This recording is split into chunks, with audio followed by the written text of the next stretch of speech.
Me llevas a Disney, ¿eh? ¿Qué hacer con los X-Men? ¿Qué tono político y social debe tener el equipo mutante en la nueva saga de Marvel? Después de la cortinilla hablamos de esos brazos. Espera ahí. Hola, sociedad de consumo pop, ya estamos de regreso. Vamos a hablar de los X-Men. Estamos en el desarrollo del guión, en el desarrollo de la historia y en el desarrollo del tono. Del tono que va a tener esta nueva franquicia. Pues. Entonces salió este rumor medio sin autor, sin nada, medio lanzado así, que estaría habiendo un impasse interno, una lucha de poder, que el chico Kevin Feige quería que los X-Men estuvieran más claramente politizados, que la metáfora fuera para cuestiones sociales, cuestiones políticas, que los X-Men discutieran sobre prejuicio, discriminación, racismo, segregación. Y por otro lado, Bob Iger, director ejecutivo de Disney, estaría en el déjalo así. Estaría así, tranquilo, detente, frena, que la situación allá afuera no está bien. La situación externa es difícil. Entonces vamos a aguantar un poquito, mejor no toquemos ese tema. Vamos a contar solo y solo la historia de superhéroe. Y allí mucha gente discute como si el asunto tuviera alguna razón de ser o función. De noticia realmente, pero... Me parece algo muy nuestro, ¿sabes? Muy dicotómico, muy blanco o negro, muy claramente así, maniqueísta, o es esto o es aquello. Y entonces los dos quieren una cosa. ¿Sabes a qué se parece? Cuando surgió esa historia de que Disney y Sony estaban queriendo, que Disney quería una película urbana, Sony quería una película multiversal y no se ponían de acuerdo, y estuvimos mucho tiempo discutiendo ese asunto, pero al final de cuentas Disney también quería una película multiversal, porque la película de Hombre Araña quedó entre Doomsday y Guerra Secreta y necesita abordar la saga del multiverso. Entonces en realidad no había discusión, no había ese pulso, podría hasta existir de alguna forma sutil con algunos factores ahí, pero no era algo claro de o va a ser así o no va a ser así.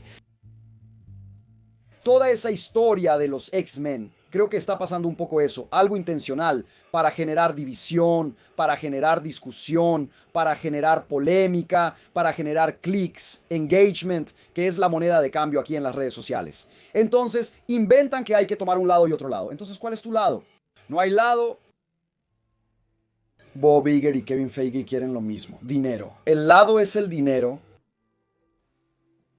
Y creo que voy a dar mi opinión, que X-Men, por ser lo que es, va a tocar esos temas, eso es inevitable. Que los X-Men sean tratados como metáforas de prejuicio, discriminación, segregación, como siempre ha sido desde los años 60. Pues se volvió algo más político con el paso de los años cuando Stan Lee creó a los X-Men.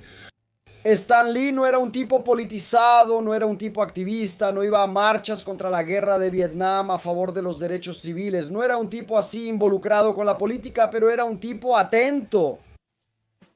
Él era un tipo que entendía lo que estaba pasando en el mundo, podía ver los cambios, los vientos de cambio que soplaban y usaba eso en su trabajo, canalizaba eso en sus personajes, él sabía absorber el etos del momento y decir, no, esto es lo que la juventud está pensando hoy, lo pondré en mis personajes.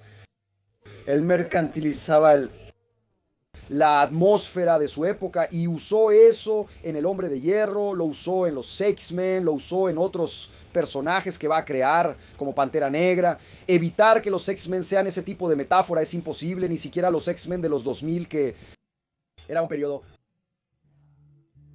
anterior a lo que se llama guerra cultural. Hoy eso pasaba desapercibido. El propio Bryan Singer también trajo eso a sus X-Men, esa metáfora para la homosexualidad, esa metáfora política. Él mismo dio varias entrevistas, incluso para darle un tono más serio para los X-Men. Él decía que no, el profesor Xavier y Magneto, Martin Luther King y Malcolm X tienen esa dualidad que nunca fue intencionalmente. Lo que Stan Lee quiso hacer con el tiempo fue tomando esa carga a medida que la sociedad se iba volviendo más madura. Los cómics también se tornaban más serios. Pero en un principio no era así, surgió espontáneamente. Bryan Singer llevó la discusión de la ética científica a X-Men. No quería hacer una película de cómics, sino de ciencia ficción. Siempre estuvo presente. Para saber el tono de los X-Men ahora, vea X-Men 97. Vea los guiones de X-Men 97, de la forma en que se trata en cada episodio. Siempre hay algo, alguna relación con algo real, con algo que está pasando con minorías de verdad. Y eso se usará en la película, sin duda se usará en la película. Toda esa historia, ¿no? Pero Disney se está retirando de la guerra cultural, de verdad. Bob Iger lo dijo abiertamente en una entrevista, pero lo que quiere decir es que Disney va a estar fuera de posturas políticas como empresa, como conglomerado de comunicación, que tiene un público amplio y de diversas posturas políticas y que quiere agradar a todos. ¿Para qué? Por dinero. Entonces, que Disney se posicione en una polémica como la de DeSantis y la ley Don't Say Gay, Bob Iger considera que es una postura innecesaria para la empresa porque ellos hacen entretenimiento, no hacen política, no están ahí para enseñar a nadie, ¿no? Incluso es una forma hipócrita porque al final de cuentas Disney quiere ese dinerito que está circulando. No creo que vaya a haber un retroceso en el tono y lenguaje de las películas, por eso no habrá retroceso. Disney no se volverá una empresa reaccionaria repentinamente.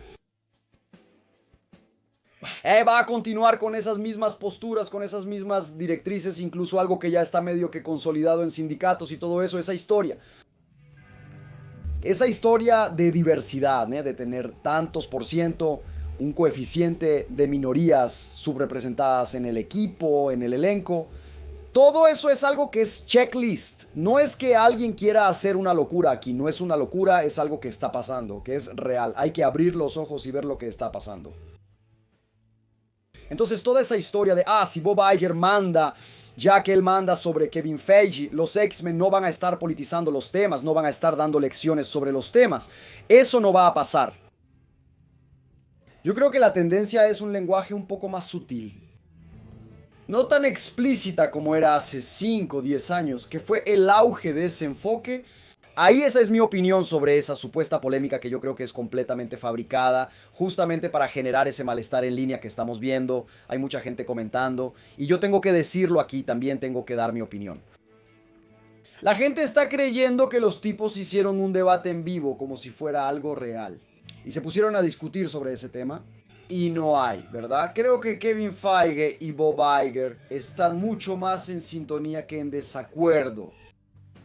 Eso es todo por ahora, Pito. Gracias por ver este video. Volveré pronto con más temas de la cultura pop. Hasta la próxima. Aparecerán opciones del canal para que hagas clic y te quedes más tiempo conmigo. Hasta pronto, nos vemos.